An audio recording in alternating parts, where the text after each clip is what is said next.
What's going on, everyone? I'm AB Sports, and I am back to continue my list of the top 100 NFL players based solely on their performance from the 2019 season. Just a reminder, legacy and career success meant nothing for this particular list. Today's video will be number 60 to 41. Here's a recap of the last video, 80 to 61. 80 Chris Jones, 79 Marcus Golden, 78 Matt Ryan, 77 Dak Prescott, 76 Marcus Peters, 75 Bobby Wagner, 74 Corey Littleton, 73 Joe Schobert, 72 Mark Ingram, 71 Matt Judon, 70 Anthony Harris, 69 Steven Nelson, 68 Amari Cooper, 67 Keenan Allen, 66 Jimmy Garoppolo, 65 Mark Andrews, 64 Matthew Stafford, 63 Zach Martin, 62 Joe Hayden, and 61 Earl Thomas. Now on to the list. At number 60, Saquon Barkley from the Giants, running back number 8. Saquon is a fantastic young player who had a bit of a sophomore slump. To still be at 60 after a sophomore slump is great, and the reason he falls a bit is because after he missed a bit of time from injury, he came back and wasn't all that efficient running the ball. He was still able to put up 1,400 yards in 13 games, and I wouldn't be surprised if he got to 2,000 in 2020. At 59, Eddie Jackson from the Bears, safety number 7. The Bears took a big step back from 2018 to 2019, but Jackson did not. Almost all of his 60 tackles were solo tackles, and he only allowed about 15 yards a game playing on the back end of the monsters of the Midway in pass coverage. At number 58, Austin Ekeler, Los Angeles Chargers running back number 7. Ekeler saw a true breakout season with Melvin Gordon's holdout. His 6.9 yards per touch led the second highest running back, Christian McCaffrey, by a full yard. There's no denying Phillip Rivers' arm declined last year. That made the Chargers trail in games a lot, and it made Rivers want to dump it off, which were both great for Ekeler. His 92 for 933 and 8 touchdowns receiving might have made this list on its own. At number 57, Darren Waller, Las Vegas Raiders, tight end number 3. Like Ekeler, Waller broke out in a big way in 2019. Waller, a name I had never heard of coming into the season, finished 15th in the NFL in receiving yards, and 90 catches for 1,145 yards and consistent big plays every week, plus helping me get to 2 fantasy championships, means Waller definitely had a top 60 season. At number 56, Taylor Rapp, safety number 6 of the Los Angeles Rams. This is my hottest take of the entire series. Second round rookie Taylor Rapp was fantastic last season for the Rams. From safety, he made 100 tackles and only missed 3. He was also really good against the pass with 2 interceptions, 8 passes defended, and 6 yards per target allowed. Watch out for number 24 on the Rams next year. At number 55, Stefon Diggs, wide receiver number 12. Stefon Diggs should do wonders for Josh Allen. Allen has never played with a wide receiver close to Diggs' caliber, and it will be crucial for his development. Diggs complained in Minnesota, but his complaints were for lack of targets, and honestly, I agree with him. Diggs put up 1,130 yards on only 94 targets. That was second in the NFL with 12.0 yards per target. Not to mention the 17.9 yards per reception he got. Diggs is one of the best deep ball wide receivers, and Allen loves to chuck it down the field. 54, Khalil Mack of the Bears, defensive lineman number 11. Bears fans will agree that Mack had a down season last year. 8.5 sacks, 14 QB hits, and 8 tackles for loss are not enough for a player making $23 million a year. The 5 forced fumbles and 45 pressures are top tier numbers, and Mack definitely has top 10 in the NFL talent, but 2019 just wasn't his year. At number 53, Cooper Kupp, Los Angeles Rams, wide receiver number 11. Kupp is the premier slot receiver in the NFL. He has sticky hands as shown by his 2.2% drop rate, and he is an end zone magnet with the 10 touchdowns he scored last year. He's great after the catch, and everything the Rams asked him to do is done. If I was building a team, he would be my slot receiver. 52, Tyrann Mathieu from the Kansas City Chiefs, safety number 5. The Chiefs couldn't have made the Super Bowl without their defense, and Mathieu was not only the defensive leader, but the best defensive player on the Chiefs last year. He's such a versatile player with his ability to play safety, corner, and linebacker. 75 tackles, 4 interceptions, 10 passes defended, and a 5.1 yards per target allowed show his ability to play anywhere on the field. At 51, A.J. Brown, wide receiver number 10 of the Titans. Brown was my pick for Offensive Rookie of the Year. He set an NFL record for fewest targets received while putting up a 1,000-yard season.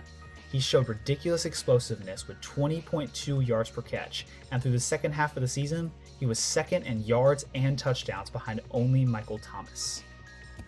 At number 50, Malcolm Jenkins of the Eagles, safety number 4. Actually, he used to be an Eagle, but Jenkins was cut by the Eagles this offseason for reasons I can't figure out. He was quickly snatched up by the Saints, and he should be huge for their defense. Jenkins is the total package. He forces turnovers, he racks up a ton of tackles, he didn't allow a single touchdown last year, and he gets pressure on the QB. Jenkins is elite. Number 49, Devontae Parker of the Dolphins, wide receiver number 9. Parker was 5th in the NFL in receiving yards last season. He was a huge bust for the first few years of his career, but finally got things together. Fitzmagic and Parker willed a terrible Dolphins team to 5 wins last year, including my favorite game ever, the ending of the dynasty Week 17 at New England game. 1,200 yards and 9 touchdowns is a great season, especially for a player that's been a bust for the first 4 years of his career. 48, Carson Wentz, quarterback number 9 of the Eagles. The Eagles were 5-7 last year at one point and needed to win out to make the playoffs. Carson Wentz led them to 4 straight wins with these offensive weapons: Boston Scott, Greg Ward, JJ Arcega-Whiteside, and Dallas Goedert. He's the most underrated quarterback in the NFL. 4,000 yards, 27 touchdowns, and 7 interceptions are elite numbers. 47, Nick Bosa of the Niners, defensive lineman number 10, the highest ranked rookie I have. Nick Bosa didn't have the sack numbers in his rookie year, but he had everything else. He was 8th in the NFL in quarterback hits, 8th in quarterback pressures, and 8th in tackles for loss, all as a rookie, which is extremely impressive. He also helped a 3-13 become 13-3 and go to the Super Bowl. Defensive Rookie of the Year, well deserved. 46, Aaron Rodgers, Green Bay Packers quarterback number 8. Rodgers is on the decline of his career, but you don't need me to tell you that. The Packers just drafted a quarterback in the first round.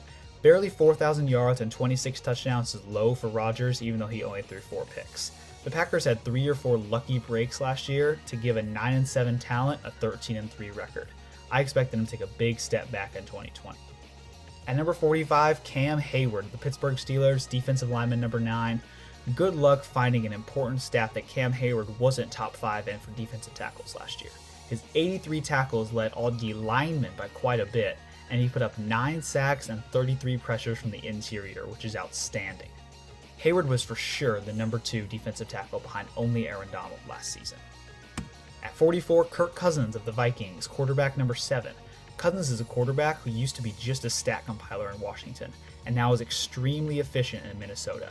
8.1 yards per attempt is an elite number. Almost 70% completion percentage paired with 26 touchdowns and 6 interceptions is also fantastic.